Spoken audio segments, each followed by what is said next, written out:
Welcome to Fun and Fundraising, everybody. The podcast where we talk with people behind top nonprofit galas and signature fundraising events to showcase how they positively transform their communities. I am your host, Rob Giardinelli, and today I'm really excited to have a special guest on. We have AJ Steinberg, who is the principal of Queen Bee Fundraising. And in addition to that, AJ has a very extensive background in planning successful galas, as well as consulting on them, which she does with Queen Bee. So we're really excited to have a conversation with her today. And with that, AJ, welcome. And we're so excited to have you on today. Well, thank you for having me. I'm so appreciative, Rob. It's great to be a part of this lineup that you have for so Uh, many different podcasts. I appreciate that. I always like to say it takes a village, and, it takes a village from all over the United States. And, the interesting thing about AJ is that AJ is based out of Los Angeles. And, I'm excited to kind of get her point of view, just because, a lot of our listeners are not necessarily from the state of Texas. And as we expand into other realms of the country, your perspective is really, really valued, with our audience and beyond. So, with that, share a little bit about your journey into the nonprofit events world. Oh, that's a interesting journey. I started out like many people. Well, first of all, my first company that I had started in 1999 was an event planning company. So I was an event planner based in Malibu, California. So I did lots of really expensive high-end events, but galas were my passion. I've always loved fundraising. My first nonprofit event was when I was 10 years old. So I guess I started early. I think I raised like $68. But nonprofit was always calling to me. So I gave up my lucrative business doing very high-end social events so that I could focus on really making an impact in the world doing nonprofit events. I always say I'm changing the world one event at a time. That's an interesting way of looking at it. Now, talk a little bit about, what were some of the biggest differences, like when you transition from more of the commercial high-end event space into the nonprofit space? What were some of the differences you noticed in, really what makes a successful commercial event versus what makes a successful nonprofit event? That's a really interesting question. And a successful well, there's a similarities. Let's start with similarities. It's Okay. relationship building. It's making every single person who walks through the door feel like they're their most important guest, making them feel that they're entering a different world, something special and spectacular, warm and welcoming. That's a commonality. The difference with the social event is, well, I will tell you how I approached it is I was constantly trying to let brides and bar mitzvah families realize that this is probably the only time you're going to have this special group of people with you because elderly people pass away. Make the most of the meaning of the moment. And so I think that that was hard for me to drive home because they're so focused on the flowers and what Bobby did for his event or Susie for her wedding. So people are very focused on me in social events. And for nonprofit events, we have goals that are broad reaching because we're trying to raise money that has long term impact on the mission and the organization. And it's also trying to make people understand that this is relationship building because nonprofit events are all relationship building from the beginning to the end and past. So those are the two difference going from the me to the relationship building side. I love that. And it's me and, the community and the nonprofit events. It's almost we. It's like hashtag me and we or me to we and all that. So I loved how you explain that. And it's just that's a really simple slogan, as to kind of the differences between the two summed up in literally 6 letters, me versus we. I'm going to hashtag that and steal it from you. There it goes. You're the one who came up with it. I just gave it some creative interpretation and license. now, I know we're here today to kind of talk about, your passion about nonprofit events. And really, all successful nonprofit events really start at the top. They start with effective leadership. So Mhm. talk a little bit about how an effective nonprofit board helps fuel successful galas and successful signature fundraising events? Well, first of all, when you say a successful nonprofit board, that itself is sort of a unicorn, because if you ask most nonprofits about their board, they roll their eyes and they go get their drink. It's like, ugh, don't want to deal. But that's okay. I mean, a board is a living organism, but leadership isn't just at the board. The leadership is actually at the organizational level, because they need to make their board feel an integral portion of their fundraising, let them know the impact of their fundraising, which will get the board to understand why we're having this event. It's not to bother you. It's not to make you drag your friends in. It's not to make you have to go get auction items. This event is a relationship building opportunity. And then you need to give your board confidence that the event will be excellent, that they'll be proud of it, because a lot of the boards start out thinking, oh my God, last year was such a slog. I can't believe that I have to ask my friends again, or they're so sick of coming, or just so. Yes, so the leadership starts with the organization understanding the importance of the board and making them partners, getting their opinions. Then the board needs to be committed and excited. I've actually brought pom-poms in for do my cheerleading for board meetings, because I feel like I need to be the cheerleader. I just did that last night. I was at a huge new committee. They were very skeptical about this event coming together, and by the end of it, it was like I literally had to pull on my cheerleading outfit practically, and get them to come together. But so it goes leadership in the organization, and then getting the board to understand their impact and the importance, and give them confidence in the event, which then has to be the same thing that happens with your committee, because you should always have an event committee. And if you ask me, I would never have a board member sit on an event committee. That's interesting. What are the reasons that you would not, what are the reasons behind that? Why would you not have a board member sit on a committee? There's two reasons. The first reason is that those board members have been asking the same people year after year after year for stuff for your organization, and they're already feeling tapped out, and they're already feeling like they're already committing too much time for the organization. That is a typical response. That's the first reason. The second reason is your event committee is like this engine for new assets. And when I say new assets, it's new guests to come, new auction items, new sponsorships, because these are people who haven't been asking for you day after day, year after year. They are people who are newly coming to your organization. Perhaps they've been sitting on a committee for a while, but it's fresh, it's new, it's one thing that they can do. And they turn into their own team. I also look at event committees as training wheels to see who's going to go on to the big bike of being a board member. It's a great way to see who is a great new potential board member for you. Are they a team player? Do they have your vision? Do they get along well with others?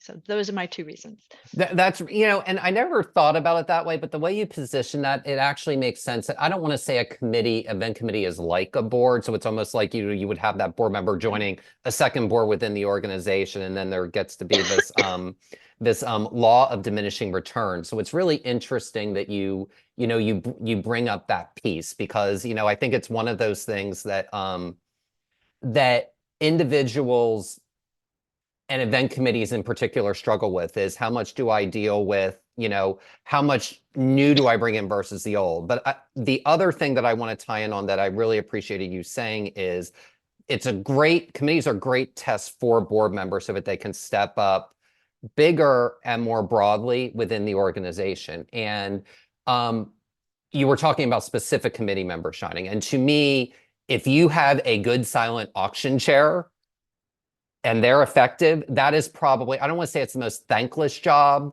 in planning a gala, but if it's not the most thankless, it's certainly up there, because there's just so much that person has to do.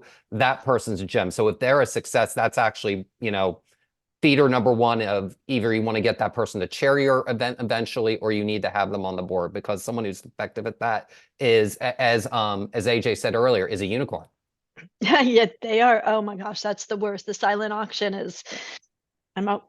I kind of sub that out now. I don't do those really myself anymore, which is such a thing. I'm so grateful, because Although the platforms, the new platforms have online platforms have made silent auctions so much more streamlined in some ways, but you need to still put the stuff in, bundle them, evaluate them, and create all the stuff and get the stuff. Absolutely. And speaking of getting stuff, so I want to kind of tie in kind of what we've been talking about so far about, the gala committee should be different from the board. But talk about how, a board and a committee and the nonprofit leadership team, because they're really the three legs of a stool to create a successful gala. How important is it for those three legs to be synergistic so that the event that, they're looking to put on is successful? That's really interesting. And I love that analogy of a three-legged stool with the gala sitting straight on the stool part. Um, I would say that my event committees don't have a lot to do with the boards. It's the development staff who is sitting on both of those. They attend the event committees and they attend the board meetings, and they're kind of the conduit. I see what you're saying. It's two very different types of committees. Usually an event committee is much more social. It's a lot more about we're having fun, we're talking about galas, there's usually talk about what I'm going to wear and who's coming. That's just a portion of it, of course. And the board meeting should be governance. So they need to be aware of the gala. So I always talk about the queen bee. The reason my company is called Queen Bee Fundraising is not because I'm a queen bee or a diva or anything. It's because I came up with the Queen Bee Fundraising. It's like the queen bee theory of event committees. So an event committee is like a beehive, because in the real world, a beehive just exists to make honey, right? So your beehive is your event, and that's just existing. The committee's existing to make money. In the beehive, there is a queen bee, a worker bee, and a drone bee. The queen bee is the influencer. They are without a queen bee, there is no hive. So that's your chairs of your event committee. The worker bees are only there because the queen bee is there, and they work really hard to please the queen bee. Those would be your committee members. And I always say, now, who are the drone bees? The drone bees in a real world, they do no work. They just have sex. They sit around and they just procreate and woo. And I say, who are the drone bees in your event committee hive? I say they're your board members, because we know those guys are not going to be out there doing the heavy lifting and the hard work on this event. They are there to procreate, meaning to make more money, to bring in sponsorships, to sell tickets. That is the queen bee theory of event committees. So I always just look at it that it's sometimes I call it grumpy cat syndrome, where you walk into a board meeting and you've got to sell your event and tell them how awesome it's going to be. And they're all sitting there with their arms crossed and they've got this look on their face like, I don't want to hear about it. So confidence, I use that word a lot. You need to give the board confidence that this is going to be an amazing event.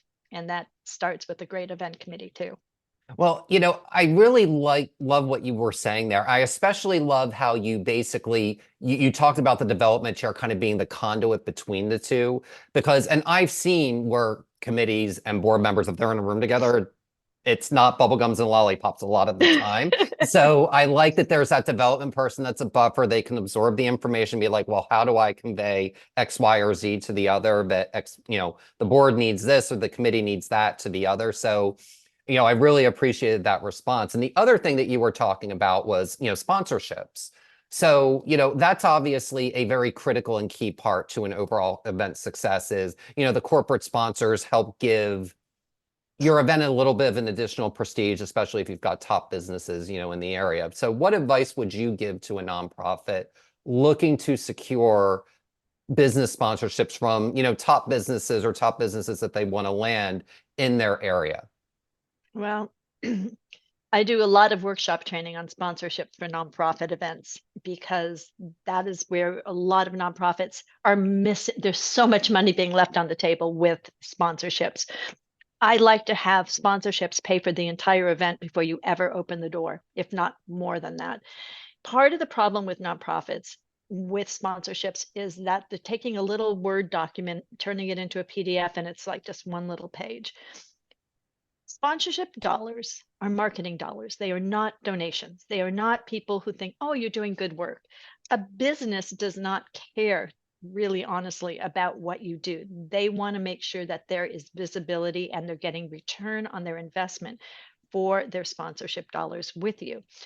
What I do with my clients, the coaching clients for sponsorships, is I walk them through assessing what they can offer to these sponsors that has value to them, and then how to create a marketing package, a sponsorship deck that's sexy, that absolutely grabs their attention, that puts this event way above the others. If there was like 100 people asking for sponsorships and they're all got little PDFs going, here's my little Word document, choose me, they're not going to get chosen, because you're going to walk in there with a beautiful marketing brochure with your sponsorship levels that will show that you will tell the story of your organization, your mission, your event. It will have quotes in it from people who go to the event and from sponsors saying how awesome you are.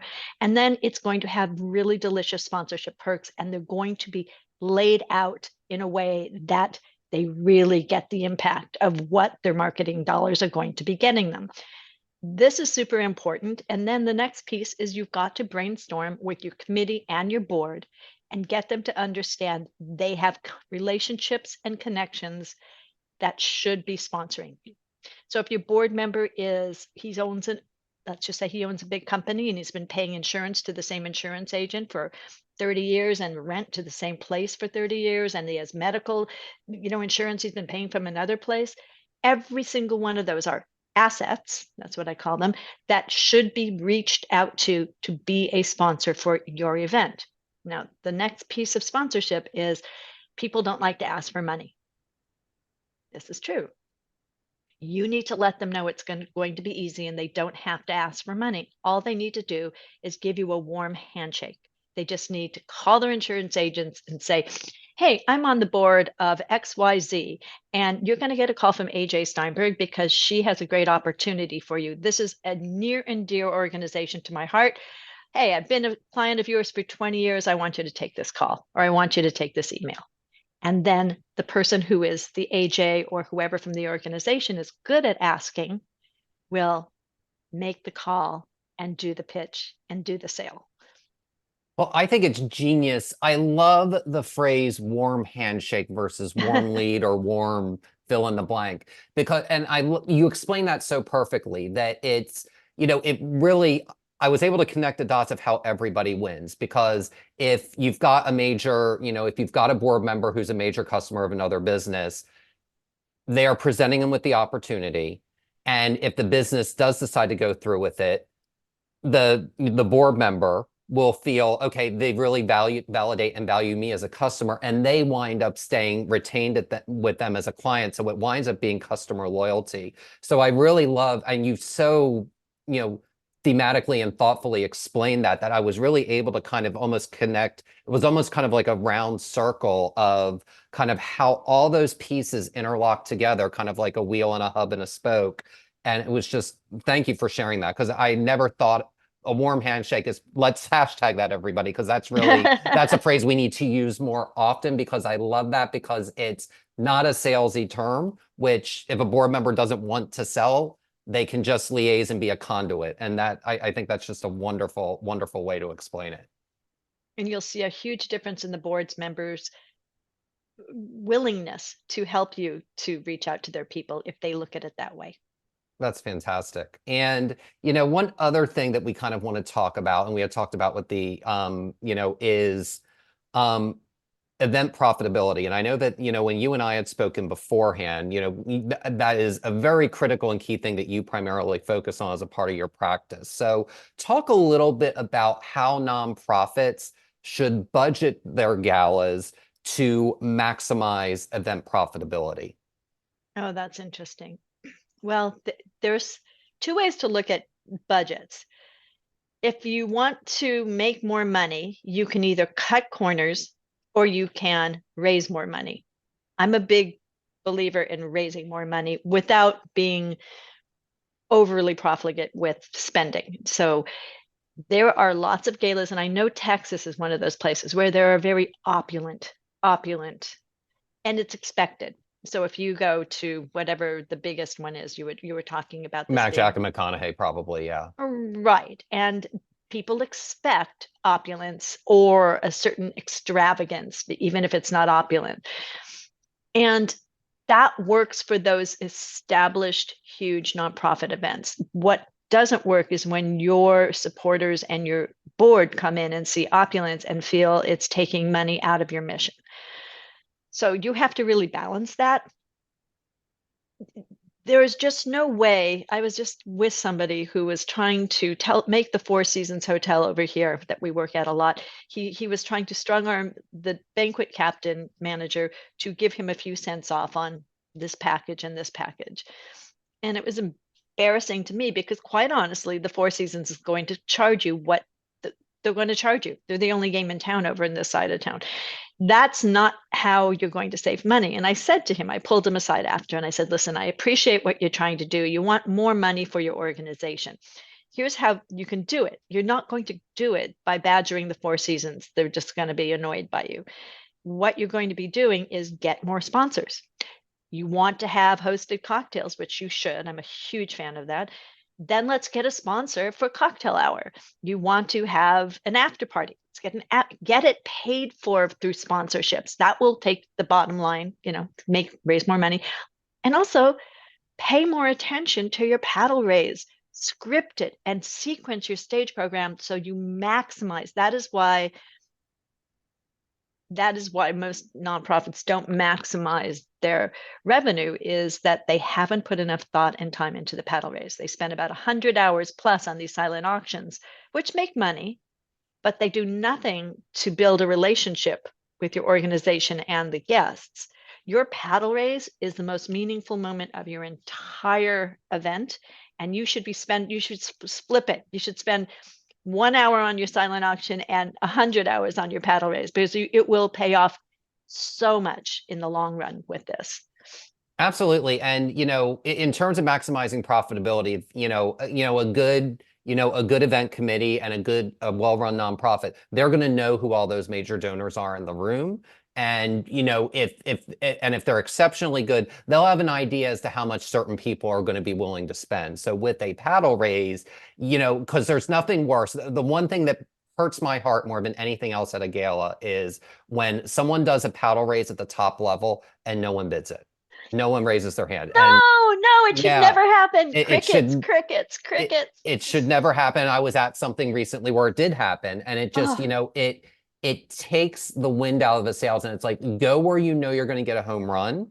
oh my And if gosh. you can I so get, agree. and if you can get five or six at the top tier, it's going to dovetail downward. Oh So, my gosh. and it really Yes. is like this boulder going downhill. So find the right amount, when you do the paddle raise, don't just swing for the fences and miss. Understand who your donors are. And I'm really glad that you bring that part up, because paddle raises can be highly effective, and the highly effective ones, they're, whether they're in concert with the auctioneer, or they've got certain donors near certain committee members to make sure that they raise their paddles, because if someone's had a few too many cocktails at the Four Seasons, they may forget. So, or they may be out of the room when that's going on. So, you want to make sure that you're keeping all those variables into play. So I'm really glad that you brought that piece up.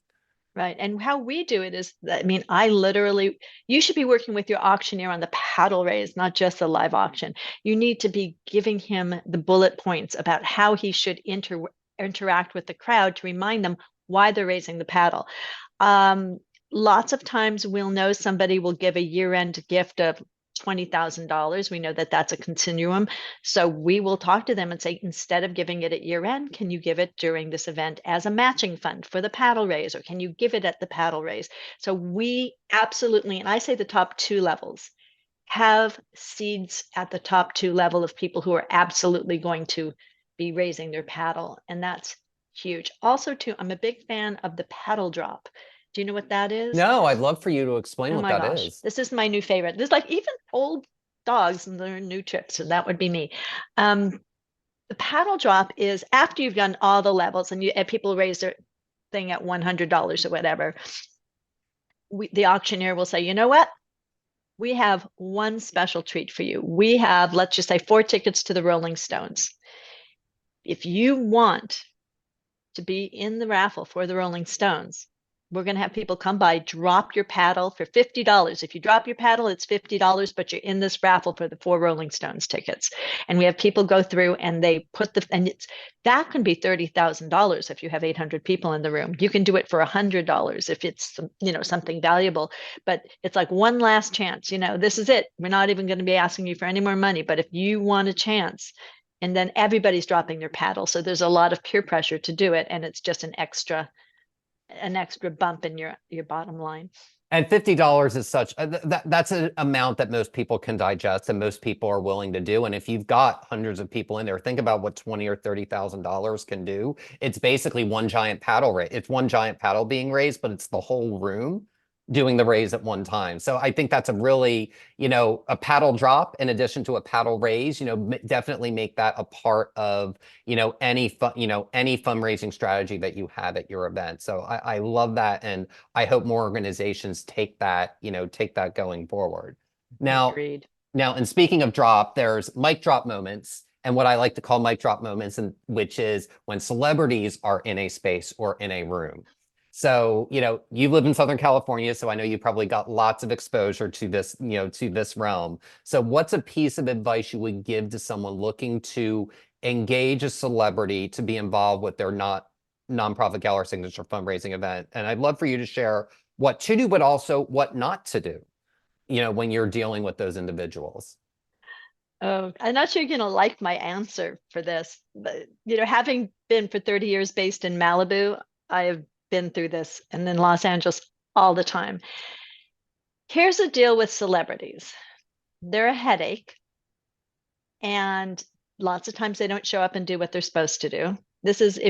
So there's one thing. People will say, let's honor this celebrity. Well, fine, that will sell tickets, but if that celebrity has their own foundation, and most of them do, they're not going to be raising money for your foundation. They are not going to get up and give this heartfelt, tugging at the heartstrings type thing. I mean, I remember I worked for one organization and Mel Gibson's wife was the organization. So yeah, he's going to get up and he's going to do a great job.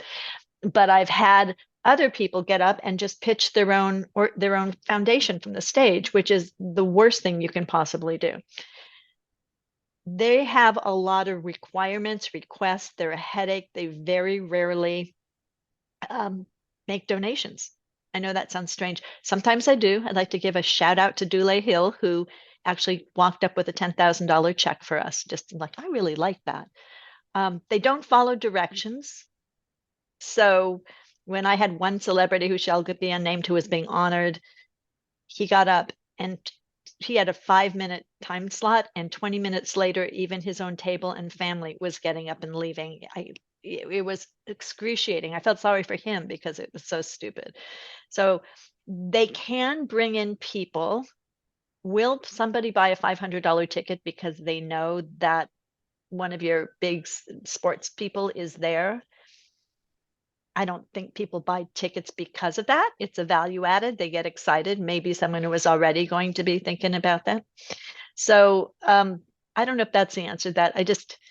I remember aging supermodels in the, we couldn't get them out of the dressing rooms, and,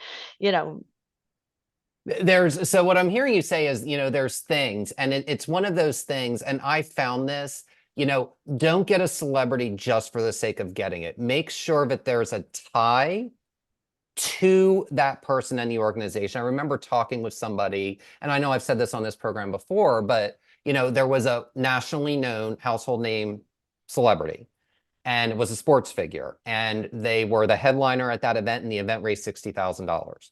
And it was because it really was a cause that really didn't have much to do with that individual. And it's not a knock on the individual, it's not a knock on the organization, but there has to be a synergy. Don't get a celebrity or a name, even if you have access to one, if it's just to fill a name slot. Make sure that it's tied in. And I think that's, basically what AJ was saying is that, there's going to be things that they are going to ask for. So you want to make sure that they tied to the cause. Because if they're tied to the cause, they're probably going to be a lot more likely or a lot less likely to demand as many things because they really are feeling the heart of that particular organization. So just keep all those things in mind when you're doing that, because it's, it's a wicket everyone wants to touch, but you've got to make sure you're balancing it against the rest of your needs for the overall event. Right. And if you're going to have to choose between honoring a celebrity that barely knows your organization exists and a beloved community leader who has been generous to the nth degree with your organization, and they're beloved and people will buy tickets, I wouldn't even think about the celebrity. I will always go for somebody who has a meaningful and deep relationship and deep pockets and friends with deep pockets. Those are my criteria for, I call them the golden goose honorees, because once their friends come, it's like the gift that keeps on giving, because now their friends know about you and they're in your email database and they can be stewarded to become donors. Well, I'm really glad you said that because there's celebrities and there's local celebrities. And really, the I never local heard that. celebrities can a lot of the time can really outperform anything a specific celebrity will do in bringing in stuff. So, just make sure that, celebrity can mean lots of things to lots of different people. And in the age of social media, everyone's a celebrity to some degree now. So, make sure you're picking the right people that will fit your room, give oxygen to your room, and add love and warmth to your room. And when those three things come together, it really, it really makes it unstoppable. And this actually isn't, I'm so glad you brought that up because it really is a good dovetail into the next question. And that is, talk about how you find successful events use their galas as a way to bring in those top donors while at the same time simultaneously recruiting new ones. So you've got, your existing group and then the group that, you kind of want to bring in. So it's like a steady sales pipeline. That's right. And I tell you, a lot of times people walk away from galas and have very little idea what the organization does. And that's a problem. There is a very specific art and science, neuroscience to engagement and how to get your message across, how to sequence your stage program where that you are maximizing their socializing among each other, because they're building community while they're talking and eating and sitting at the table. That's that feel good. I want to be a part of this feeling that you're building. There's a very sweet spot to letting them know, building a community among themselves, making them feel like they are the heroes of the story. Because of you, we're doing this. Because of you, we now have more scholarships for kids to be able to go to after school programs, whatever it is you do. So a gala with successful nonprofits have a plan for post-event stewardship. They do a good job in the gala of making people fall in love with them. We call it opening hearts and wallets. That's done by having a story arc that goes throughout the stage program, sequencing it perfectly, having an amazing paddle raise. When it's done, you have a call to action saying, this was just the beginning. Let's keep this love flowing. You're going to be hearing from us. Can't wait to see you for our next event. And then afterwards, you are hitting the ground running the day after your event. You have already written all of your post-event sequencings, emails. Thank you. That is when I hear a lot of people say, oh my God, I'm exhausted. I just put on this gala. I am going on vacation like the day after it's done. I was like, that is thank you week. That is the week of appreciation. That is when all the board should be picking up the phone and calling specific people who made donations. That is when the thank you emails go out. And then 3 days later, there's a thank you infographic showing the impact of what they did. You have to get that done. Schedule a week where all of you look at it as love and appreciation, and then you can get your fuzzy slippers and glass of wine when that's done.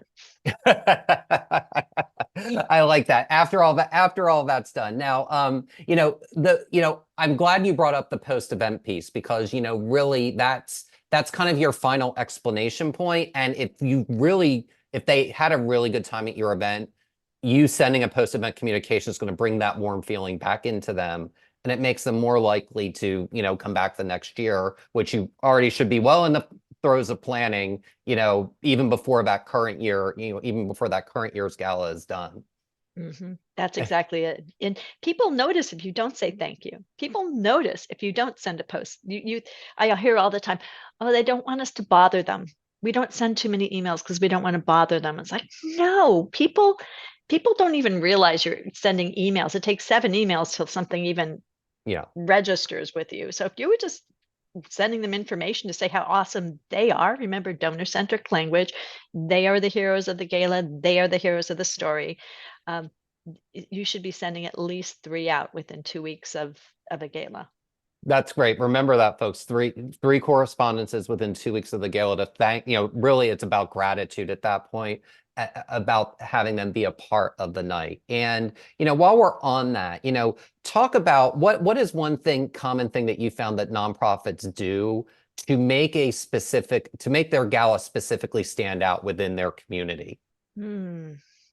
That's an interesting question. I think that would have to go beyond galas. I would think that that would have to go to the idea of creating events that are, I say magical. I mean, when I say magical, it doesn't mean you have a magician there, but creating events that people walk away from that have had memorable moments. And once again, this is like a full day workshop that I do about doing this, but the memorable moments are what people walk away from. You cannot remember 3 hours of sitting and being talked at. You only can remember in neuroscience moments. That's all. That's just a physical thing.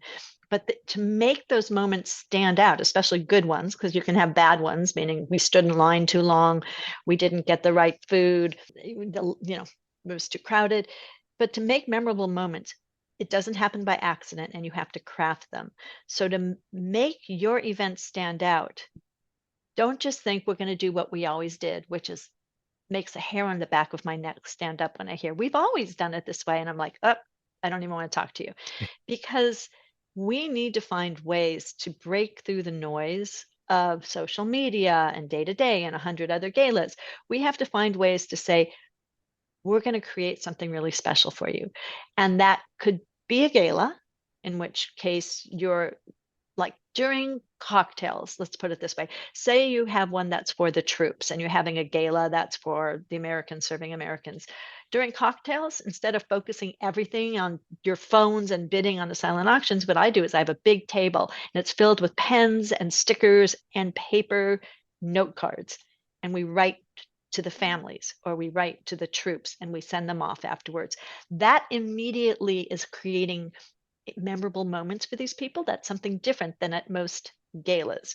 We're trying to say this is an awesome mission. We're going to have fun, but we're also going to focus on the impact that we're all together doing with this. So that would be my thing about standing out, is don't just look at it as entertainment. And I will tell you, this is terrible. I'm doing part of an event. I am not the lead event planner on this one. That's coming up in a couple weeks. And it is like it's the opposite of anything I would do to create meaning for this. It's 350 silent auction items that are all on mobile bidding, which means people show up and they'll be on their phones the entire cocktail. No talking, no nothing. And then when they sit down, they haven't even thought about how they're going to put the mission in. It's all entertainment. I'm like, well, how is this going to like, well, people have so much fun. I'm like, yeah, it is fun. It's like going to Vegas, but what is this going to do for your organization? So it's like the people at the top are eyeing this for next year because they realize that sure, they make a lot of money, but there's so much more that can be done to bring these people in who are guests and turn them into donors. Well, I love the way that you explained all that through, and I especially love the one about veterans, where people walk up and they write something down on the card, because really what you're doing from the beginning is you're reminding them why they're there. And once they do that, they don't need to necessarily go into their phones. They can go and mingle, and they took that moment to remember and reflect, okay, this is why I'm here.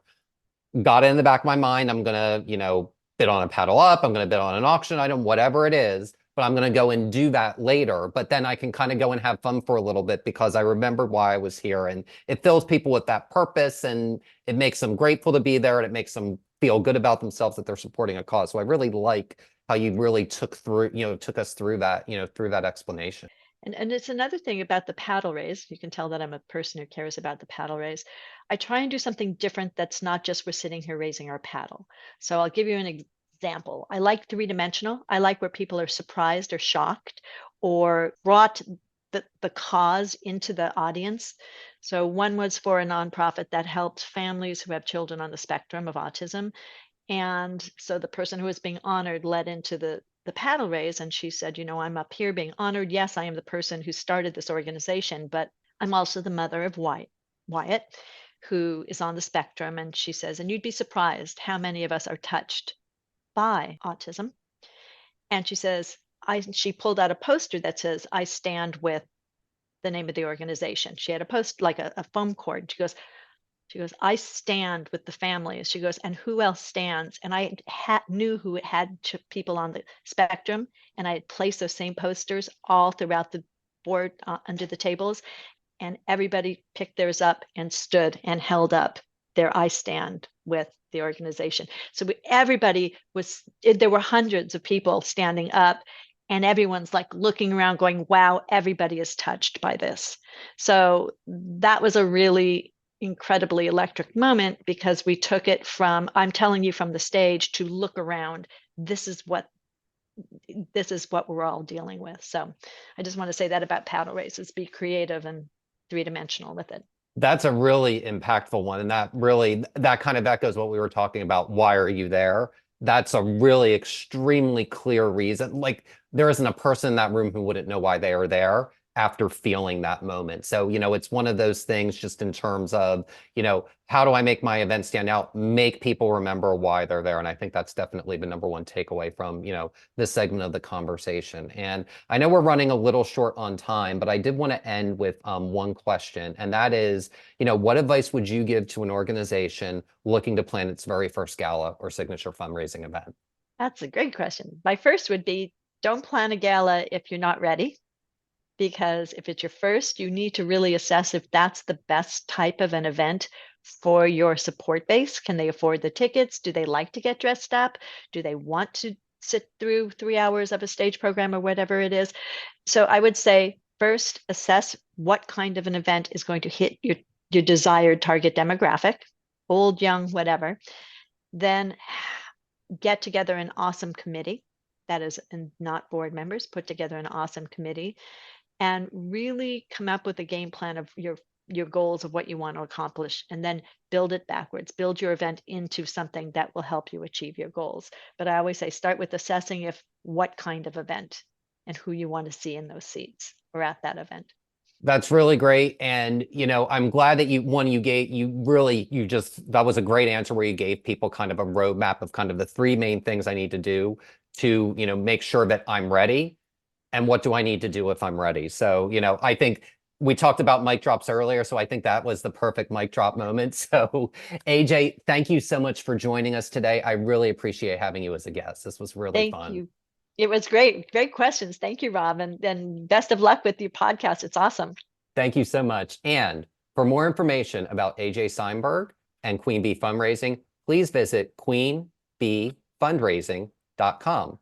And that will do it for this episode of Fun and Fundraising. I'm your host, Rob Giardinelli, reminding you to keep it fun, keep it interesting, and your guests will have a great time. Have a great day, everyone, and take care.